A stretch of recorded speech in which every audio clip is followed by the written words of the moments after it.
Okay, we're going to make some hammocks today. This one's going to be double layer. You can do single layer though. First thing you need to do is buy a hammock blank, which this is a 60 by 26 sage colored hammock blank. It's actually not a hammock blank. It is a tablecloth made out of crinkle polyester taffeta. Crinkle taffeta polyester, whatever. Anyway, so when you're doing a double layer, you just want to get your blanks out and put them together. I'll show you that in just a second. Okay, so the two ends are facing each other. You can see when they're perfectly, when I've got all corners to corner, the edges kind of stay together. They stay together, but you'll see, look at how much longer in the middle that gold one is. It's quite a bit longer. So even though the edges are the same length, so it's kind of weird that way. So let's see if I can do this one-handed. In my mind it works. Okay. Fold it over once, and then, well, it's not quite working the way I want it to. Okay, there we go.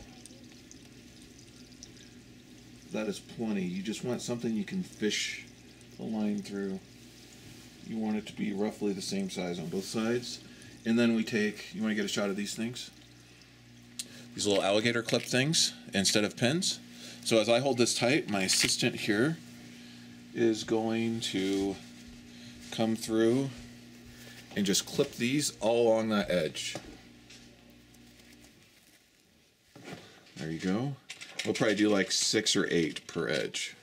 And make sure you get both folds of material in there. I usually go from side to side and then work my way towards the middle. That kind of helps. I don't know why. Okay, through the magic of video editing, we now have all these pinned across. What we're going to do is we're going to sew triple stitch across the bottom of this little channel. So I'm going to go right along here. So I'm going straight over to my sewing machine with these little clips on. I'm using 100% polyester thread that stands up to the elements very well, and it won't rot or anything like that from the sun. No sun damage. So you got a close up of this. Okay, so what I'm doing here is I'm just going to triple stitch right along here, 1, 2, 3, and I'm going to leave at least, you know, I don't know, 1.5 inches or so to feed my little line through. So I'm going to start out by just following the line right here. And you'll notice here, you may or may not hit everything you want on this pass. Wow. I may come back and redo that little part right here, because this, see, that didn't quite end up the way I wanted it to. So I'm just going to change that up a little. Go like this. Because your line's going to go right through here, through this innermost part, the inner coils of the future hammock. So I'm going to do that. There, that's much better. You see, I've got a nice little lay right there. Sometimes this is quick and dirty. If you really want to do it right, you can take this and you can get an iron and you can iron this flat at each of the 2 folds, and you'll get a lot nicer line to do it on. And if you're doing it by yourself without help, that's like the only way to do it. So, but since I have help, this is the way I go. I set my thread tension on about a 2 here, and I'm sewing a straight lock stitch, the A on this one, and I always do a backup on my stitches as well. So sometimes you'll hit like the corners of it. You have to kind of help the sewing machine through that part, because it's like triple hemmed right there, because the sides are hemmed, so you're hitting like all those at once sometimes. Okay, and I'll usually hold this as I sew, like so.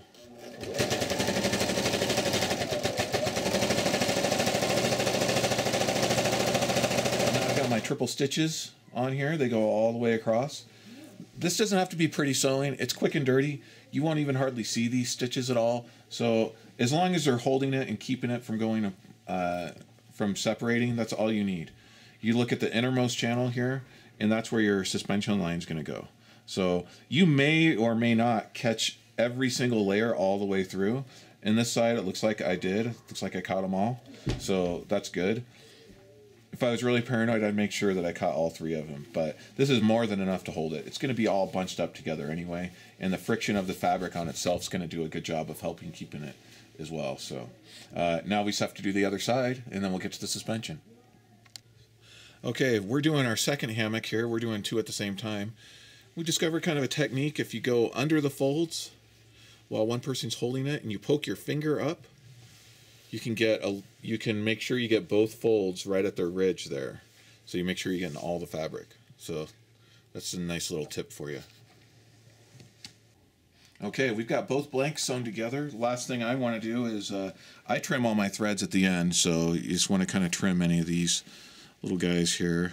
It doesn't have to be perfect, you know, just get them cut. And then we're ready for the suspension. Oh, something else I should point out here is in a double layer, an optional thing you can do is you can sew the two together, the 2 layers, but leave enough space for your pad. Which what you would do then is you would take your pad and you'd measure how wide it is, maybe add on an extra 10% or so, and let's say it's 2 feet, a lot of them are 2 feet wide, you would measure down like a foot or so, and then you would sew this part together, these 2 sides together, and then you'd leave yourself 2 feet plus 10%, and then you'd sew the middle together and do the same all the way across. And what that does is it keeps the layers together, keeps you from fighting. Sometimes when you put a pad in, you'll have them kind of lay a little bit, they'll catch on the pad, so that's an optional thing you can do as well. Okay, with our hammock blanks done, now we're ready to start on the suspension. What you will need is some kind of cordage that's rated for a lot of weight, like for a human. I wouldn't recommend just anything. What I use is this Amsteel Blue. This Amsteel Blue is the brand name, and the color is black. I know that's kind of confusing. I got this from Reddit Marine, and this stuff is rated for a lot. It's like 1,900 pounds or something like that. So it'll definitely hold a human. I have both gray and black. And you also will need a stuff sack as well to put your hammock in. I sewed these stuff sacks myself, so this is, maybe I'll do a separate video on how to make a stuff sack, at least how I make a stuff sack, but I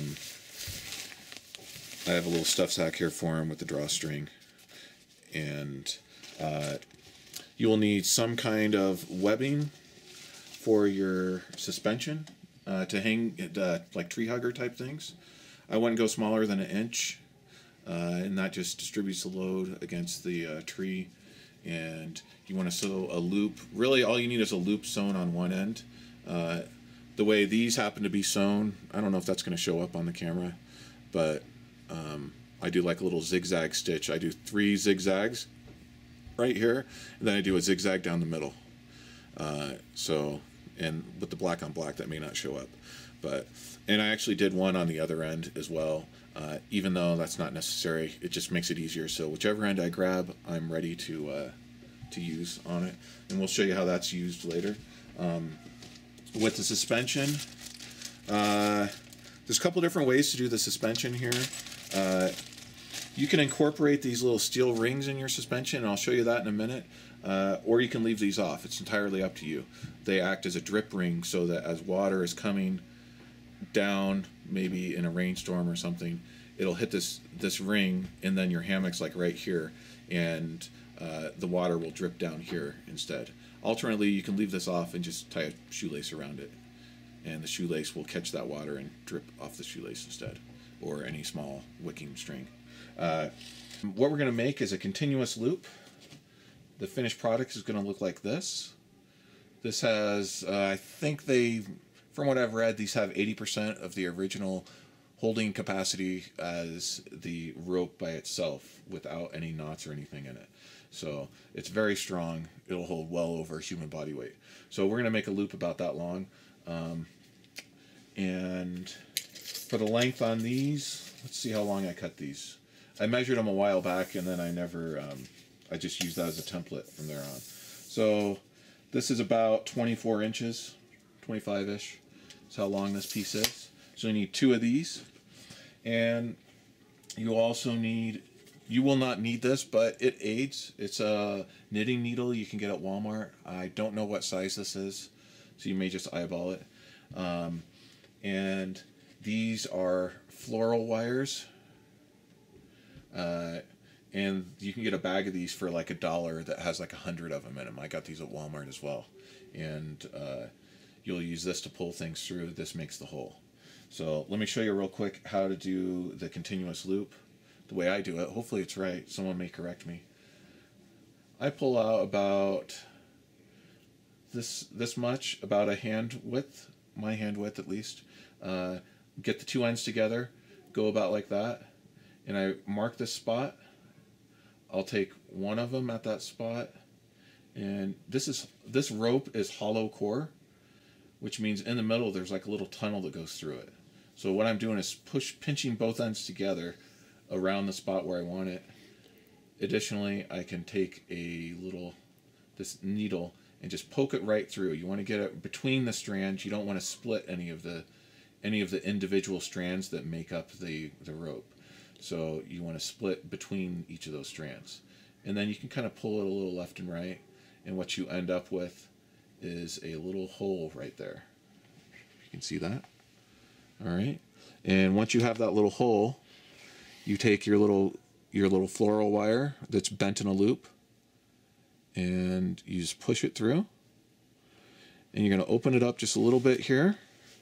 And you're going to take the other end of your rope, of your line here, and I just kind of work it up there to the front where it's a little tighter so it pinches and grabs it.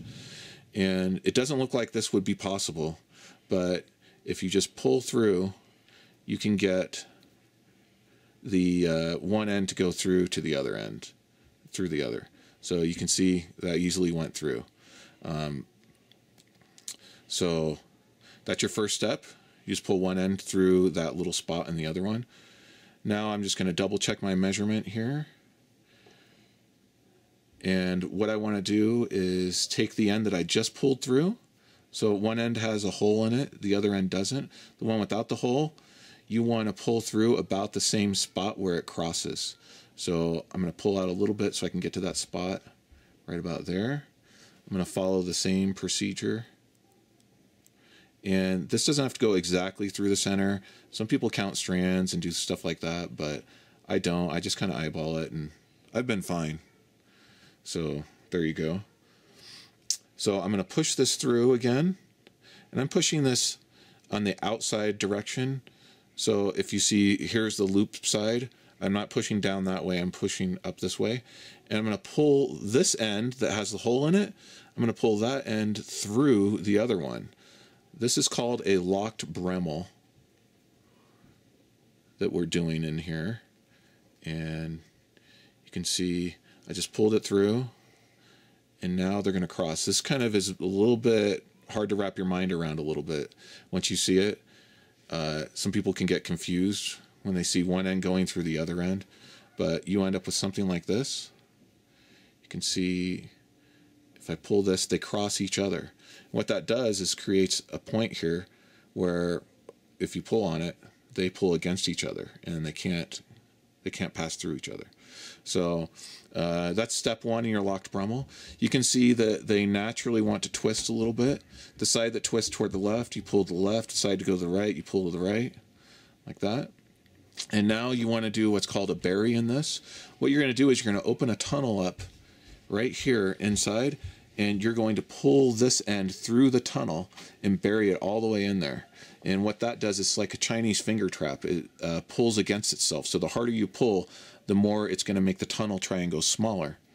Now, I should mention what a lot of people do is they will actually taper this end so that it's a gradual pull at the end, and it gives a little bit more strength. For me, I've done that before, and that's great, but I'm too lazy now, so I just don't taper it at all. So what I'm going to do is I'm going to look at where the end ends. I'm going to go a little bit deeper, and I'm going to start my tunnel right there. So I'm going to take this little blunted end right here, and I'm going to find an entrance. It might take me a second here. I hope the lighting's good enough to get this. If not, there's several YouTube videos on how to do this as well, so if you get confused by my instructions. Of course, now that the camera's on, I'm going in between. There we go. And I believe I'm in. So it works best when you're making the tunnel to push from this side. Push it onto the needle. Don't try and push the needle through it. And it'll just open right up for you a lot of times.